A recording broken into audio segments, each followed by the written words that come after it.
Writing a literature review doesn't have to be complicated. In all, it's simply a recap of what researchers on the topic have said, how they compare to one another, and whether you agree or disagree with their arguments. This video is kindly sponsored by Cite AI. Hi everyone, my name is Kaelyn, and I am a fourth-year PhD candidate in History and African American Studies at Yale University. I make YouTube videos and online content all about my life as a graduate student, as well as informational videos on how it is that you can live your best life and become the best student you can be. And in today's video, we're going to be talking all about how to write a literature review essay. As a history student, we often call these historiography papers, but for those of you that are in various fields, we're just going to be breaking down the basics of writing a well-structured and efficient literature review. Whether you're writing a section for a proposal or you're writing an entire literature review essay for an undergraduate course, this video is for you. We're going to be breaking this down into 3 easy sections. We're going to start with how to find and search for relevant literature. Secondly, we're going to talk about how to read strategically and make connections. And then third, we're going to talk about how to actually structure your literature review so that way you can get an A on your next assignment. My goal here is to help you feel prepared and that you have all of the information that you need in order to get started. So let's go ahead and dive right in. Step 1 to writing a literature review is identifying relevant literature for your project. Before you head to the library or an online database, however, I have a strategy to share with you. The trick is to identify themes or questions before you begin your search. Otherwise, you might end up like this, overwhelmed and frustrated. So here's my recommendation. No matter the project, whether it be an essay, an article, or my dissertation, I start with a mind map. For literature reviews, I begin the process with a simple chart where I break down an idea and identify themes or questions which might help me locate sources. Oftentimes, I see students starting an essay with a rather large topic or idea in mind. While a big question may be a great place to start, the sources it may lead you to could be overwhelming. Instead, start with a general topic, such as women's reproductive labor in early modern Europe, and then break that down into 2 or 4 smaller categories. You can break it down once more, but by now you should have some topics which are more easily searched on an online scholarship database, such as your school's library, WorldCat, or JSTOR. Now you're going to take the broken down subjects and use this for your search criteria.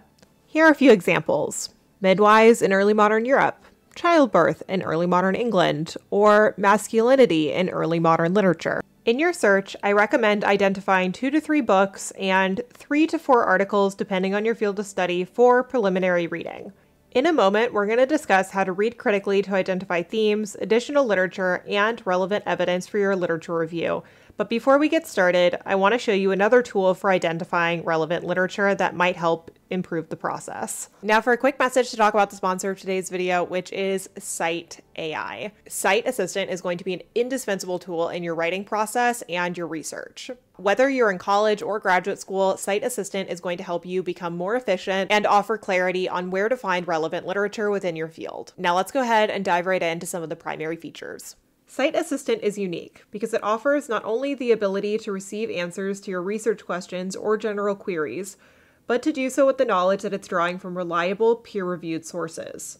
AI generators often draw from a variety of sources from across the internet, but fail to actually cite them.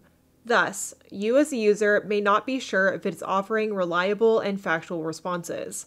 Cite Assistant, on the other hand, offers reliable answers and cites its sources. No more need for Wikipedia. So let me show you some examples. I started off with an example that I thought would be a little bit challenging for Cite Assistant. I asked, what are the origins of matrilineal descent within the law of slavery in the early modern English Atlantic? This is the topic of my dissertation, and I know for a fact that there's not much literature on the subject, so I was curious what it would come up with. Cite Assistant draws from a variety of sources, and so while some of them were not necessarily relevant, there were actually a few that I hadn't seen before and that I wanted to read afterward. Now let's look at another example. This is focused on literature. I asked, how was pregnancy and childbirth represented in early modern English literature? And the sources were significant.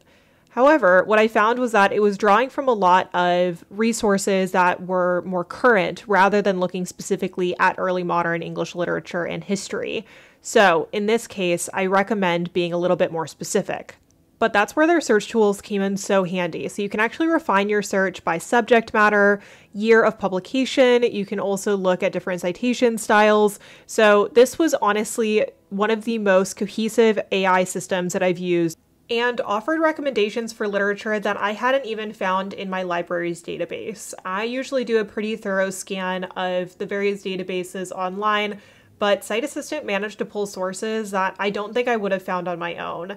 Site Assistant and all of the other resources that are available with the Site AI membership are just so useful within my workflow and have become a crucial step when I am beginning to work on a new project. Thank you so much to Site AI for sponsoring today's video. If you want to go ahead and check out Site Assistant for yourself and your own workflow, then go ahead and check out the link in the description below, and let's go ahead and dive right in to a strategy for reading. Reading for the purpose of a literature review is all about reading effectively. For my full and complete reading guide, I highly recommend checking out this video. But in the meantime, let's talk about my lit review specific reading strategy. However, before we get started, I need to set the record straight. A literature review is not about reading everything in your field. To do so would honestly take ages. Instead, it's important to seek out 3 key items in every piece of writing you encounter.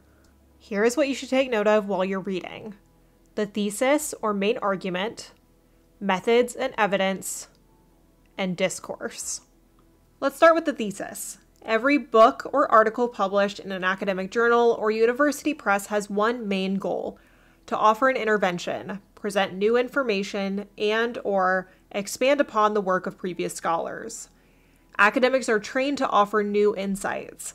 Thus, we make arguments with our writing, presenting new answers to questions scholars have sought to answer for years, or offering new questions by which scholars of the future will endeavor to answer.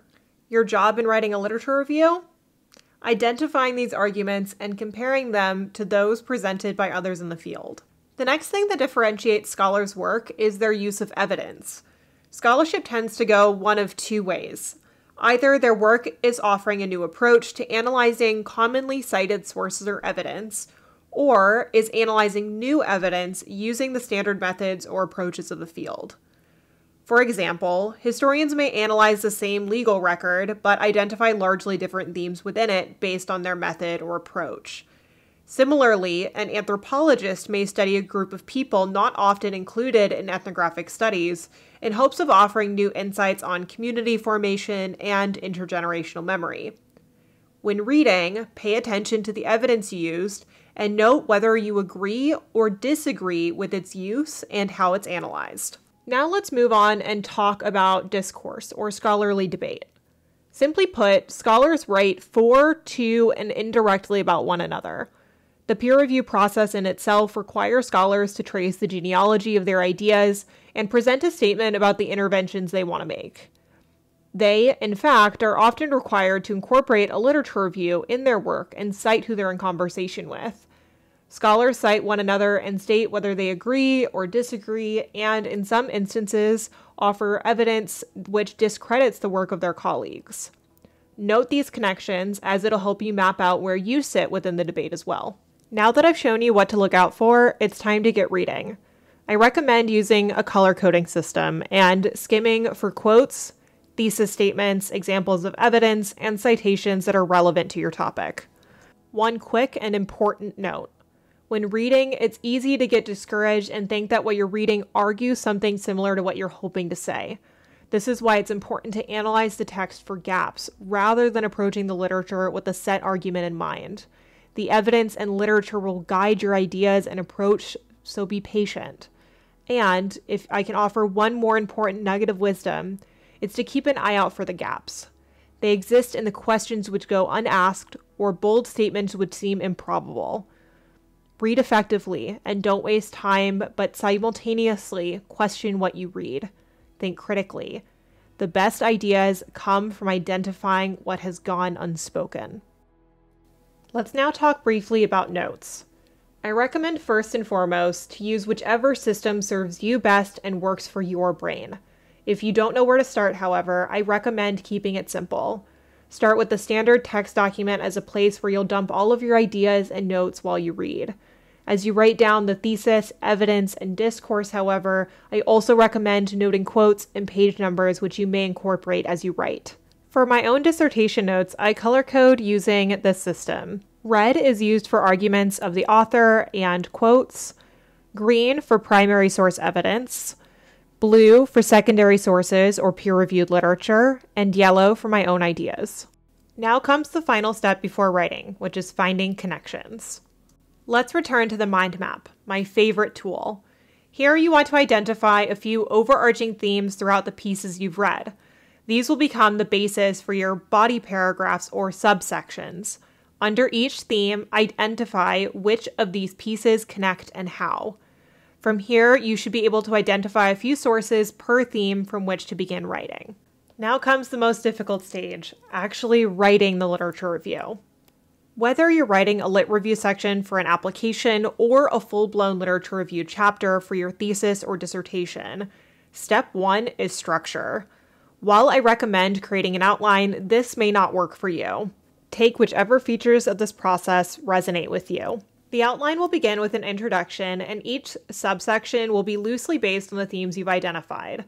While a literature review is about presenting what the major arguments in the field might be and how they compare to one another, it is also the place where you can let your thoughts be known. You aren't an objective third party when identifying these sources. You can agree and disagree using the arguments presented to bolster your own statement about how you hope to contribute or intervene. A strong literature review makes clear the position of the field as it stands today, describes how these arguments came to be, and identifies the direction the field may be heading, all while making a clear statement about how you hope to engage in the debate. As one of my professors at Oxford once told me, you have to be bold. No one remembers a historian who plays it small. While you are comparing and contrasting the work of the giants in your field, don't allow your own voice to fade. Use the structure and flow of your review to clearly identify discrepancies and gaps. State what you disagree with and why, and illustrate to the reader why the use of evidence up until this point has been inadequate. Lastly, make clear what you argue upon reflecting on these works. Writing is a gradual and difficult process, but it's my hope that with this video you can walk away with a sense of structure and clarity that will help you feel more confident as you embark on the process of writing your next literature review. We have now reached the end of today's video. I hope that this video was helpful and that you got some really critical insights for how to improve your workflow and write a literature review. We talked not only about how to find relevant research with Cite Assistant, but we also talked about how to read strategically so that way you can make connections for your paper. And lastly, we talked a little bit about writing so that way you can go ahead, organize your thoughts, and get started today. Please go ahead and comment below which piece of advice in this video was the most helpful for you, and be sure to check out Cite Assistant for your next literature review essay. Thank you all so much for watching. Please be sure to like, subscribe, and hit the bell notification so you're notified next time I post, and I will see you all in the next video. Bye everyone.